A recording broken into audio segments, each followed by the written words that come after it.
안녕하세요 친구들. 3월 25일 금요일 매일 묵상 시작하겠습니다.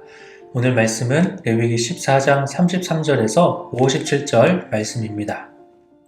여호와께서 모세와 아론에게 말씀하여 이르시되 내가 네게 기업으로 주는 가나안 땅에 너희가 이를 때에 너희 기업의 땅에서 어떤 집에 나병 색점을 발생하게 하거든 그 집 주인은 제사장에게 가서 말하여 알리기를 무슨 색점이 집에 생겼다 할 것이요 제사장은 그 색점을 살펴보러 가기 전에 그 집안에 있는 모든 것이 부정을 면하게 하기 위하여 그 집을 비우도록 명령한 후에 들어가서 그 집을 볼지니 그 색점을 볼 때에 그 집 벽에 푸르거나 붉은 무늬의 색점이 있어 벽보다 우묵하면 제사장은 그 집 문으로 나와 그 집을 이래 동안 폐쇄하였다가 이래 만에 또 가서 살펴볼 것이요 그 색점이 벽에 퍼졌으면 그는 명령하여 색점 있는 돌을 빼내어 성 밖 부정한 곳에 버리게 하고 또 집안 사방을 긁게 하고 그 긁은 흙을 성 밖 부정한 곳에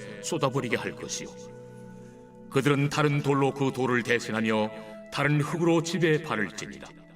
돌을 빼내며 집을 긁고 고쳐 바른 후에 색점이 집에 재발하면 제사장은 또 가서 살펴볼 것이요 그 색점이 만일 집에 퍼졌으면 악성 나병인즉 이는 부정하니 그는 그 집을 헐고 돌과 그 제목과 그 집의 모든 흙을 성 밖 부정한 곳으로 내어갈 것이며 그 집을 폐쇄한 날 동안에 들어가는 자는 저녁까지 부정할 것이요 그 집에서 자는 자는 그의 옷을 빨 것이요 그 집에서 먹는 자도 그의 옷을 빨 것이니라.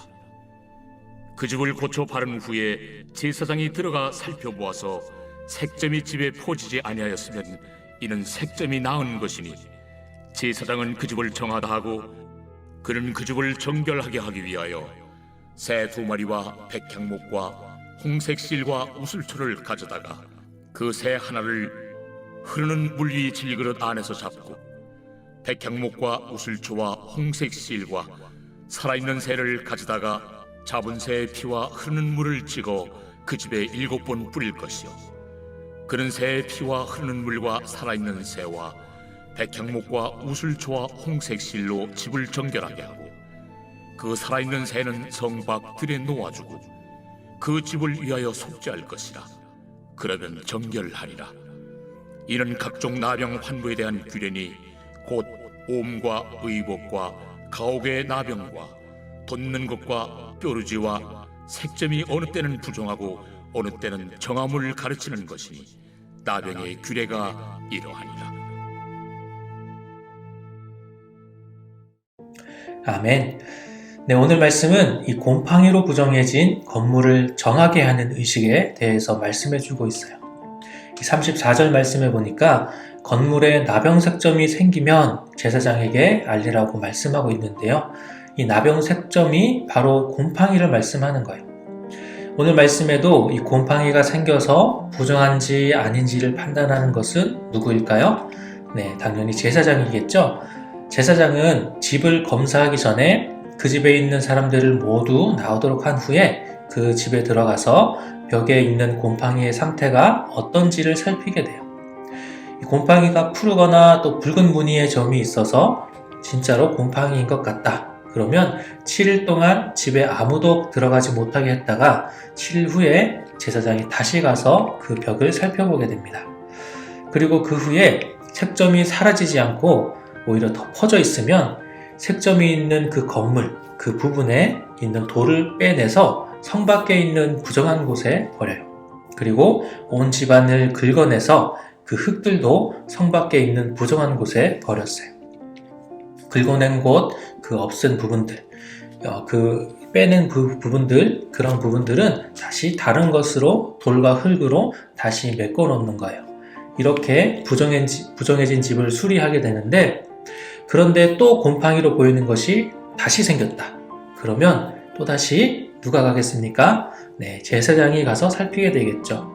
그래서 그 긁어내고 버렸던 그곳에 그 곰팡이가 다시 생긴 것으로 판단이 되면 이제는 그 집을 다 헐어버리는 거예요. 그래서 헐면서 나온 그 돌과 흙들은 어디로 갈까요? 또다시 성 밖에 있는 부정한 곳에 가서 버리게 되는 거죠.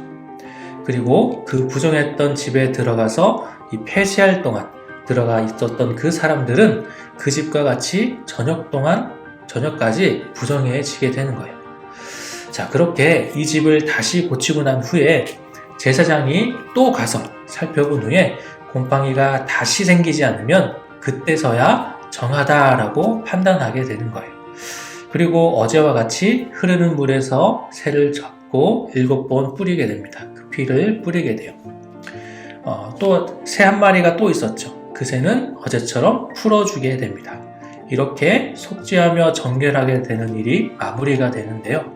자, 오늘 말씀에서는 이 건물에 난 곰팡이에 대한 말씀인데 계속해서 이 제사장이 살피고 또 살피는 그런 모습을 보게 되죠. 왜 그러냐면 곰팡이는 한 번 생기면 계속해서 번져나가게 돼요. 이 곰팡이가 우리 몸속에 들어가도 문제가 되는데 몸을 아프게 하는 거죠. 이 곰팡이는요, 마치 우리의 죄와 비슷한 것이에요. 우리의 죄도 가만히 내버려 두면 점점 더 커져가요. 그리고 곰팡이가 생기면 제사장이 살펴보고 7일 후에 또 살펴보고 또 고쳐 지은 다음에도 또 살펴보는 것처럼 우리의 죄도 다시 보고 다시 또 보고 다시 또 보면 잘못된 것을 하나님 앞에 나아가 회개해야 한다는 거죠.